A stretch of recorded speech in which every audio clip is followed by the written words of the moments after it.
So let's talk about the process of making wildlife films, starting with a short clip from your film, Reconnecting Wild.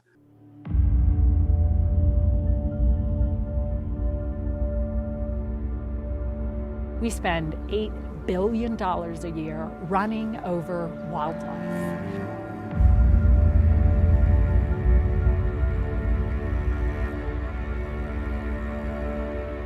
When did this become okay?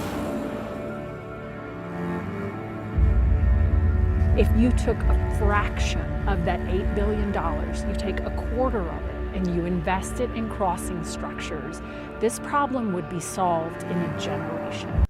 This has to be one of the most dramatic opening scenes of any video I've seen anyway. Wow, it just really grabs your attention.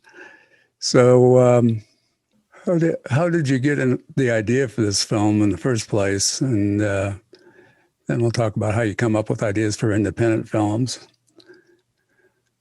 Yeah, this one actually wasn't my idea. I was contacted by the NDOT, which is the Nevada Department of Transportation, and they were working closely with an organization called ARC Solutions. ARC Solutions is a nonprofit that is looking to raise awareness about these mitigations, these wildlife crossings across the country. They reached out to me and asked if I would be interested in putting a proposal in for this film that they, it was really about documenting two of the overpasses that are in the film in northern Nevada between Elko and Wendover. On the I-80, and there were two new overpasses, and they really wanted to document, how well they were working and raise awareness about them. And then in talks, we put together a kind of script for it.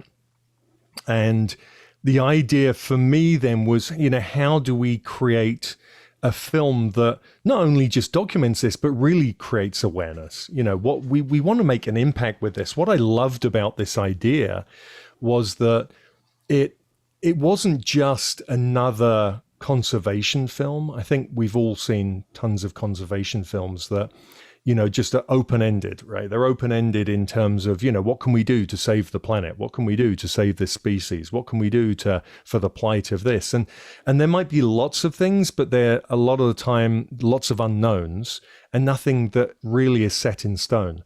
What I loved about this was the solution. It was the solution to how we solve these road traffic, collisions with wildlife, how we solve the death of many of these large mammals every year and humans, how we save taxpayers' money because, the research and the data shows that it's costing the US $8 billion a year in large mammal crashes and conflicts across the country. And so, everything is showing that this is a very viable solution.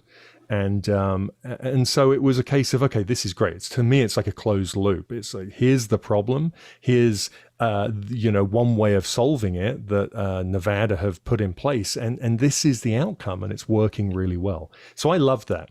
Then it was, okay, how do we get on the ground and film this? And really, I only had 20 days on the ground over 2 years. So 5 days in spring, 5 days in fall, 5 days in spring, 5 days in fall over 2 years.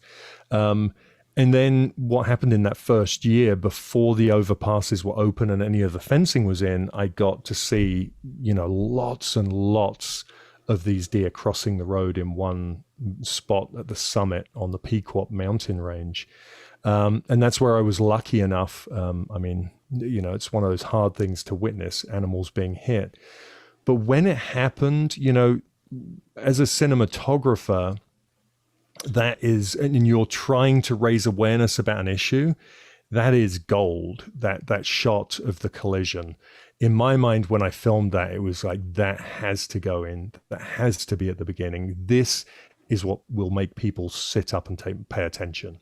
Because you imagine, the thought of going and filming a collision, I mean, how long is it going to take you? It could take years, right? I mean, you could be set out there for days, months, years trying to film something like that. I was lucky enough to be able to get that in just a few days of being out there, a few hours on the side of the road.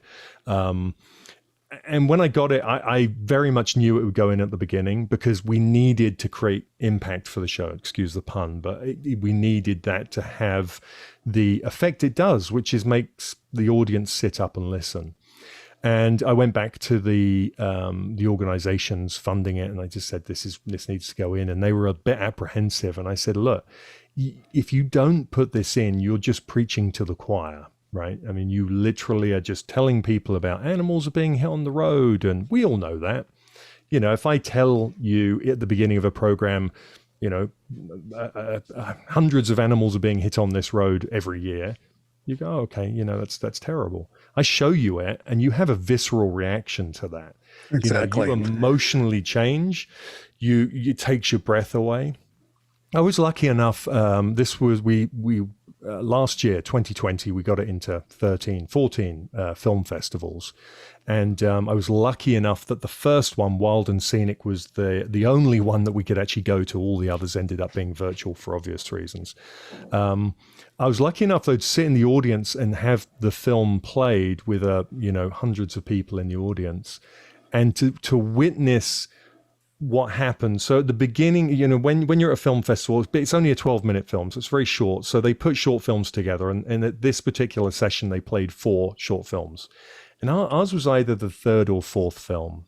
I can't remember which. But what happens is in between every film, all the audience starts rustling around. They're moving. They're getting comfortable. They're chit-chatting. They're eating chips, crinkling packets. And then it takes people a while to settle in. As a filmmaker, it's one of the most annoying things. You put all this time and energy into your film, and everyone's just, talking. And there's all this noise. And you're like, hey, what's going on? The film's playing.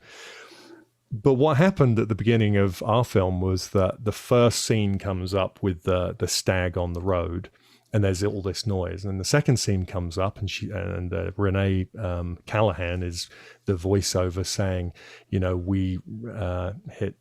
I can't remember exactly now what the line is, but she said that line, and the deer gets hit by the truck, or the deer actually runs into the side of the truck, and that second, the entire room there was this big gasp, and then you could hear a pin drop, and it stayed like that for minutes, which was, as a filmmaker and sitting here editing that thing for months, it was the reaction that I made it for. And so to see it work in that way was just astonishing. I mean, it was amazing. And then later on in the film, which is available on YouTube, so people can just put in Reconnecting Wild and it will come up. And so they can see the whole thing. When you get to the next clip of that stag on the road running across the road, everyone thinks it's going to be hit. And I don't want to give any spoilers here, but again, it creates that same visceral reaction. It makes you sit up and pay attention, and that's the whole point. You don't raise awareness unless people sit up and pay attention. And we're bombarded these days by so much media vying for our attention. We have to now, make people sit up and pay attention. And so it's not done for sensationalism. It's done to make you pay attention. If you're here watching, then pay attention. That's what it's about. Well, it certainly does that.